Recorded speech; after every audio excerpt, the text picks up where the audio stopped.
নমস্কার friend, welcome. আজকে আমি তালের বড়া বানাচ্ছি। সবচেয়ে প্রথম তাল আমি এইভাবে ছাড়িয়ে নিয়ে তারপরে তালকে ভালো করে ধুয়ে নেব।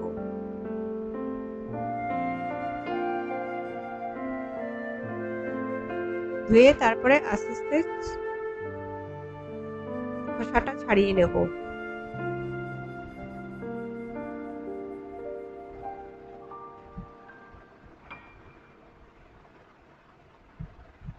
তাল যদি ভালো পাকা থাকে তাহলে ভালোভাবে ছাড়িয়ে যাবে, অসুবিধা হবে না।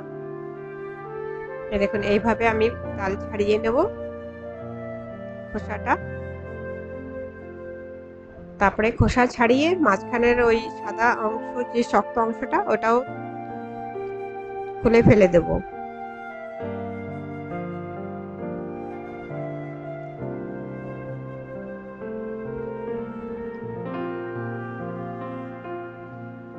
এই দেখুন 3টা আটি বেরিয়েছে। সবচেয়ে প্রথম এইগুলোকে এভাবে ডলে ডলে নরম করে নেব। তারপর নরম করার পরে ওর মধ্যে অল্প অল্প করে জল দিয়ে এটাকে মাখিয়ে নেব। মাখানোর পরে আস্তে আস্তে এর পাল্পগুলো বেরিয়ে যাবে।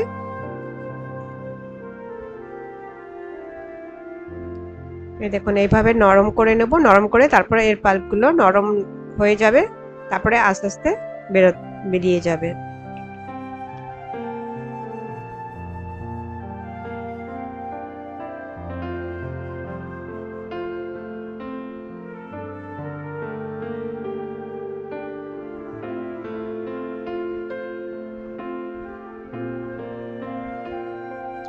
আমি অল্প অল্প করে জল দেবো, বেশি জল দেব না। বেশি জল দিলে আবার এটা বেশি পাতলা হয়ে যাবে।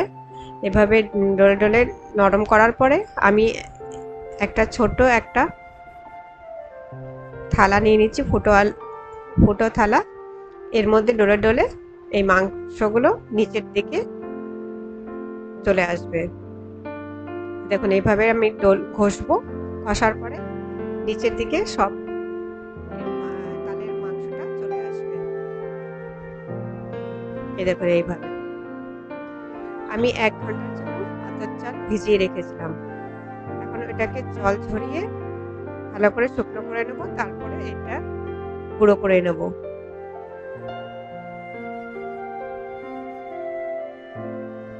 দেখুন এখন দাবেলে একদম নরম হয়ে গেছে।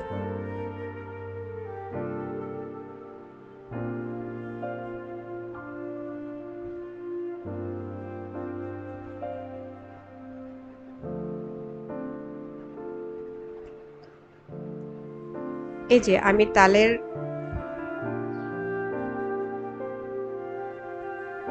মধ্যে এখন আমি কলা নিচ্ছি, 6টা কলা নিচ্ছি, পাকা কলা।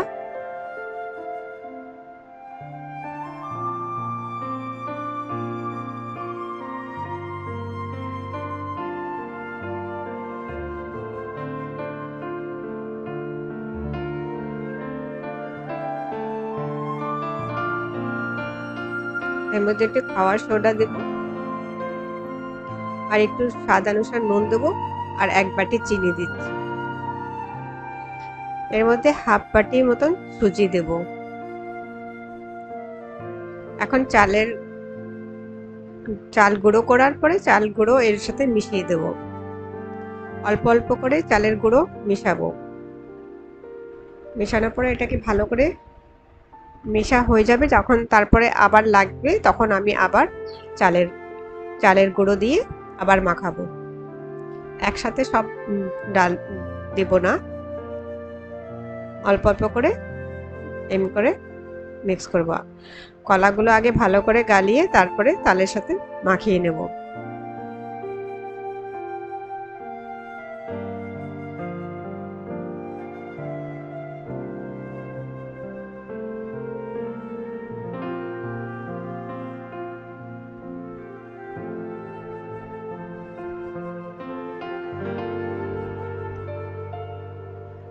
এই যে এইভাবে আবার চালের গুঁড়ো দিয়েছি, আবার এটাকে মিক্স করে নেব। ভালো করে মেশানো হয়ে যাবে, তারপরে আবার একটু চালের গুঁড়ো দেব, কেন কি আমার এখনো কলা দেওয়ার জন্য এটা অনেক নরম রয়েছে। মাখানোটা খুব বেশি শক্তও করব না, আবার নরমও একদম নরমও রাখবো না, এরকম মাখানো হবে।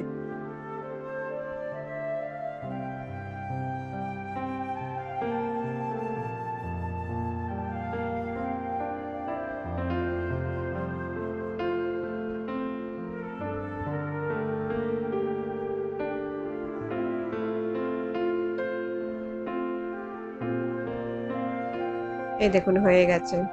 এখন আমি রিফাইন অয়েল কড়াইতে দেব, তারপরে গরম গরম হওয়ার পরে ওর মধ্যে অল্প অল্প করে আমি এই মিক্সটা দিয়ে দেব। এই দেখুন বড়াগুলো আস্তে করে নিচের থেকে উপরে চলে আসবে। আপনি যদি তেল গরমটা নাও বুঝতে পারেন, আগে একটা অল্প একটু দিয়ে দেখবেন, যদি তেল গরম ঠিক হয় তাহলে নিচে থেকে ভেসে আসবে। এই দেখুন এবার আমি এটাকে ঘুরিয়ে ফিরিয়ে চারদিক দিয়ে তারপরে এটাকে ভালো করে ভেজে নেব।